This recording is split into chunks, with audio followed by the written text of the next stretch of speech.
Hello everyone and welcome to Cinderful Gaming. I hope you're all doing well, I hope you're all staying safe, and most of all, I hope you're all fighting that war against the Grey. Today we've got another Start Collecting Age of Sigmar 3rd edition video for you, and today we're going to be looking at the Start Collecting box for the Idoneth Deepkin faction called Start Collecting Idoneth Deepkin. So for starters, let's get looking at exactly what is in this box set, and we'll talk a little bit about all the units in here, what they do, what we can do with them, and then we'll move on to look at how we can expand, look at the terrain features for the army, and also look at a little sample army list at the end. But for starters, the character we get inside this box set is called a Soul Render. This is the model you can see at the front left. He's got the giant hook, and he's sort of like an anglerfish themed model. We of course have a lot of sea themes within this box set. Now, he's got some cool abilities. For starters, he's got the Lure Light, where he sort of brings the souls back into the Idoneth Deepkin, and he effectively resurrects models in your units. There's particular sub-factions you can run to make the most out of this model, to get him to bring back even more models, and he's also got a cool ability called Hangman's Knot on top of that, where at the start of the combat phase you can pick an enemy hero near him, and he can subtract 2 from the dice roll if they're a monster. On a 4+, he can reroll failed hits, and he does okay damage. He's got some cool weapons of his own, but he mostly is there to support and bring back your Namati units. Speaking of Namati units, we get a unit of 10 Namati Thralls. These are a unit of 10, and their 1-inch range can be a little bit of an issue, so you definitely need to look at some positioning tactics when using this unit correctly, but they do have a really cool ability called Sweeping Blow. So effectively, when they're fighting models with a lower wound characteristic, they're going to get an extra attack. So if they've got 1 wound models that they're fighting, they get an extra attack. However, if they're fighting enemy models with wound characteristic of 4 or more, they instead get an extra damage. This is pretty good, considering their base profile is 2 attacks at 3s and 3s, rend 1, damage 1. So, you know, they can be pretty offensively good. They do sort of struggle, I guess, against those little bit of the mid-tier units, things like Stormcast and all that are on 2 wounds. But even then, rend 1 and damage 1 with 2 attacks each is pretty good still against those sort of units anyway. We then get the Eels, the bane of everyone. These eels are feared across the tables, and you have 2 different variations. So the eels are called Achillean Guard, and Achillean Guard are broken up into Achillean Morsar Guard, which are much more combat orientated. They do mortal wound explosions when they hit, and they're generally that little bit faster, and they also get their spears, which have extra rend and damage on the charge. You then also have Achillean Ishlean Guard. Now these are much more defensive. They effectively have a ethereal style rule where they ignore rend, can make them really solidly defensive. And they also get some extra bonuses to their save when they charge, so they can charge in and be hard to move. Really great units. Eels are a fantastic unit for any Idoneth Deepkin army, and you definitely be wanting to look at maybe getting some more of these straight away after this box set, because you can't really go wrong with eels. Now, before we look at anything else, I want to talk a little bit about the terrain feature for Idoneth Deepkin.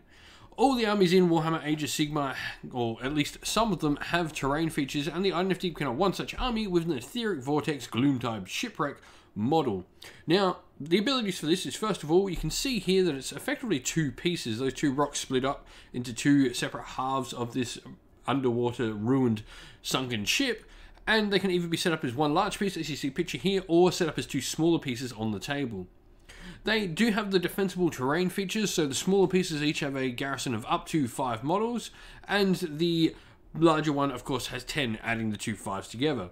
Its main ability is if your opponent is near it, it does some mortal wounds on the table, but it also has the ability to help out in some other ways for Idoneth Deepkin. It's great at blocking up the table, because a lot of your heavy power units, things like your eels and leviathans, fly, so they ignore it when moving over. So it can be a great piece to use to sort of just block up the table and allow you to place the fights where you want them to happen.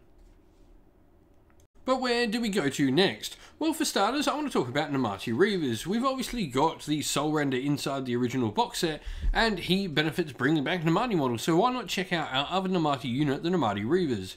This is a shooting unit, and they've got a cool ability where they can get some extra shots and do these rapid fire attacks if they're in a shorter range, which is really cool. But they also have the ability to reroll run rolls, and this combines really well with the Idoneth Deepkin's ability, in particular Tides, to get run and shoot.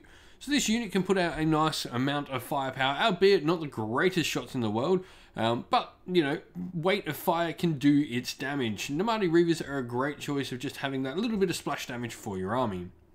We then got the Achillean King, one of the many character models that the Idoneth Deepkin have. He's a fantastic buff piece that mostly works on benefiting your Achillean units around him.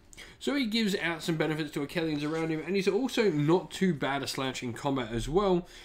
He's got some cool command abilities where he can add extra attacks during the Tides of Death table when it hits on high tide, so you can aim for that nice big turn 3.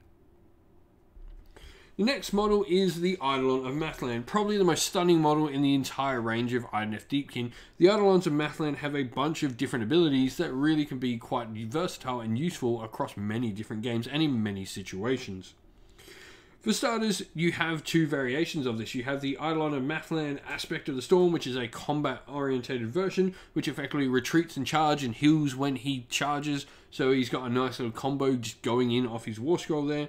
But also you've got the Eidolon of Mathland Aspect of the Sea, which is a wizard variation with a really cool spell called Tsunami of Terror that affects multiple enemy units, giving them -1 to hit and some bravery. You've also got his Tranquility of the Abyss ability, where he adds 3 to the bravery of friendly character Idoneth Deepkin units around him, which is pretty sweet. The last thing I want to talk about is the Idoneth Deepkin's monsters. We're in an age of the beast, so why not pick up an Idoneth Deepkin monster? And the Leviathan is an absolute tank of a model. This thing has defenses up the wazoo, and it just can do so much and take so much punishment. With all that attack and the abilities to grant some extra attacks and abilities like the Achillean King to give it some extra punch, it can really be a force to be reckoned with on the table, both offensively, and it's super hard to remove defensively. But now that we've talked a little bit about all these different units for Idoneth Deepkin, I want to put together a little sample armor list for you to try out, or you to maybe work with to start off your journey into Idoneth Deepkin. And so here we have a little sample army list. Now before we get into it, I want to say that we've made the sample army list on War Scroll Builder, which is a free web app you can find on Warhammer Community to build the army list with. It's fantastic. Anyway, into the list. So obviously Idoneth Deepkin, and we're going to play in the Morphan Enclave. This one's going to make use of that soul render we got in our original box set. So what this does is it adds 3 to his roll when we're trying to regen models. So he's going to be regenning 3 plus D3 models to our units for our Namati. We're then obviously going to be from Shaiish. I mean, that's just thematic for Morphan. And then our grand strategy is going to be Predator's Domain, though we're unlikely to get a triumph in the game as we are at 750 points. Now, our leader, we're going to have an Achillean King. He's going to be our general, and you can give him whatever weapon you want. I've just put Bladed Polearm here because it looks cool. But command trait is going to be Born from Agony. This gives him another 2 wounds, and then his mount trait is going to be Void Chill Darkness, which makes him -1 to hit in combat. This is really cool. It makes him a little bit more defensive, keeps him around that little bit longer. We're then going to have our Ishran Soul Render, and to keep that model alive, we've given him the artifact, the Amulet of Destiny from the Universal Artifacts lift, which is a 5+ ward save. Battle line wise, we're going to have 10 Namadi Thralls, 3 Achillean Mortsar Guard. This is the offensive unit, and they're going to be our main hammer in the army. And then we've got a unit of 10 Namadi Reavers in addition, and everything here is going to be wrapped up into a battle regiment, so this is a 1-drop army. No reinforced units and no allies, 44 wounds, 1 drop, 750 points on the nose, a solid little starter Idoneth Deepkin army. Hopefully, I've actually got this sitting in the cupboard, so we might see it on the channel sometime soon. Anyway, if you've picked up the Start Collecting Idoneth Deepkin box, let us know what you've been doing with it, how you're going, what you're planning to grab next, and leave some comments down below and let us know any questions at all about Idoneth Deepkin as well. Drop them in the comments below as well. Well, thank you all for watching the video. We hope you enjoyed, and if you did, please don't forget to leave a like and subscribe to the channel. Also, while you're at it, if you'd like to come chat more with me and other members of our fine little community here, you can do so by following the link in the description of the video to our Discord server.